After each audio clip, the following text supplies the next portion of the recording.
আসসালামু আলাইকুম ওয়া রাহমাতুল্লাহি ওয়া বারাকাতুহু। টানটুর ওয়াজ ওয়া যে হুজুরে কইলেন আনি ও যে ফির সাবে আগামী খবর কইতা পারছইন তানে খে জানাজা করবা তাই কইতা পারছইন। নাউজুবিল্লাহ মিন জালিক। টানটুর যে উরুস ওয়া কইরা তাই মনে কয় কোরআন শরীফ জীবনে পড়িছইন না। কোরআনও আল্লাহ সূরা লুকমানও 34 নম্বর আয়াত কইরা যে খে খাইল মানে খে কুম্বালা মারা যাইবা তাই জীবনে কইতা পারতা না, তাই জানুন না। আর খাইল কিতা খাইবা তাই কিতা কইতে পারুন না, বুঝছো না নি? আর মায়ের গর্বে মায়ের রেহেমে কিতা আছে কইতে পারুন না, বুঝছো না নি?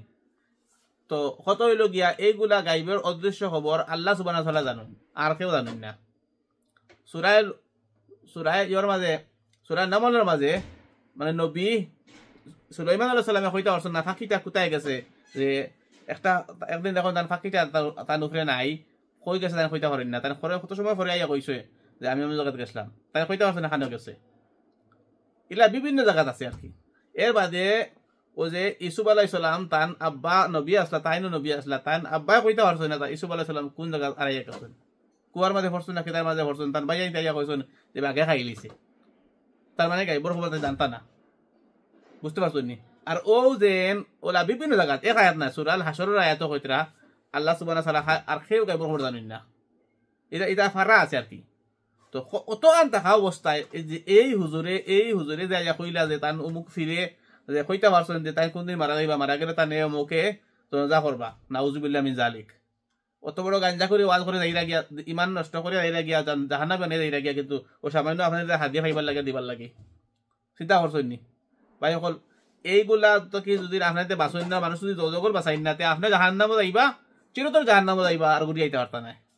আর আপনার বংশগত নেওয়াই দিবা এরার দ্বারা, বুঝছেন না? ও আমি কোরআনের দলিল নম্বর দিলাম, সূরা লুকমানের 34 নম্বর আয়াত, সূরা হাসরের আয়াত, বুঝছেন না? এর বাদে ও সূরা আল আরাফ 188 নম্বর আয়াত, এর বাদে সূরা ইউসুফের আয়াত, বুঝছেন না? তো কাইলে আপনার সারা খুলিয়া থাকবা, আকাত খুলিয়া থাকবা, বুঝছেন না? খুব খেয়াল রাখবা, এরা মুশরিক বক্তা, এরা শিরকের দিকে ডাকের। শিরক যারা করে তারা জাহান্নামী, যারা করায় তারাও জাহান্নামী, চিরতর জাহান্নামে থাকবা। শিরক হল মুশরিক যারা করেন তারা হারাম, তাদের জন্য জান্নাত হারাম।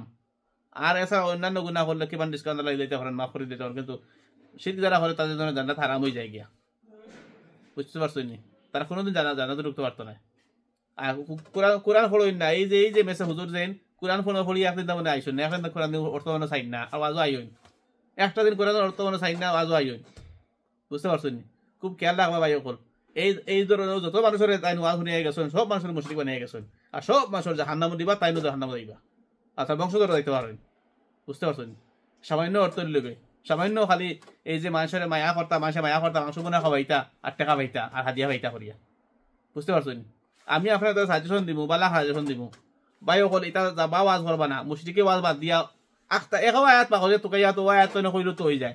তোরা তো বাসে ডাকিতরা, তোরা টাকা খাইতায়, হাদিয়া খাইতায়, মাংস খাইতায়, পালা কথা, কিন্তু মানুষের একবার জাহান্নামও দিয়া নি, খালো বানাইলে খাইলেও কোনো অসুবিধা নেই, কিন্তু খালো বানাইলে ঘুরি আইতে পারবো, জাহান্নামও গেলে ঘুরি আইতে পারতো না, বুঝতে পারছেন নি?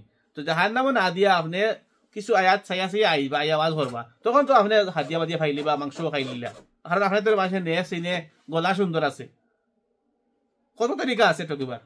এই বেশি তার তো কারেন্টের তার আর এমনি তারও তো তার দেখতে সমান, কিন্তু কারেন্টে তার হাত দিবা খান তো হাঁটা কিতা দেখো, কারেন্ট তারও কারেন্ট আছে, সেবার দোকান আছে নি, এগুলো বাদ দিয়ে আপনি অন্য নর্মাল তার দিয়ে আপনি কামড় হোক না, বুঝতে পারছেন ব্যাপারটুকু? আসসালামু আলাইকুম ওয়া রাহমাতুল্লাহি ওয়া বারাকাতুহু।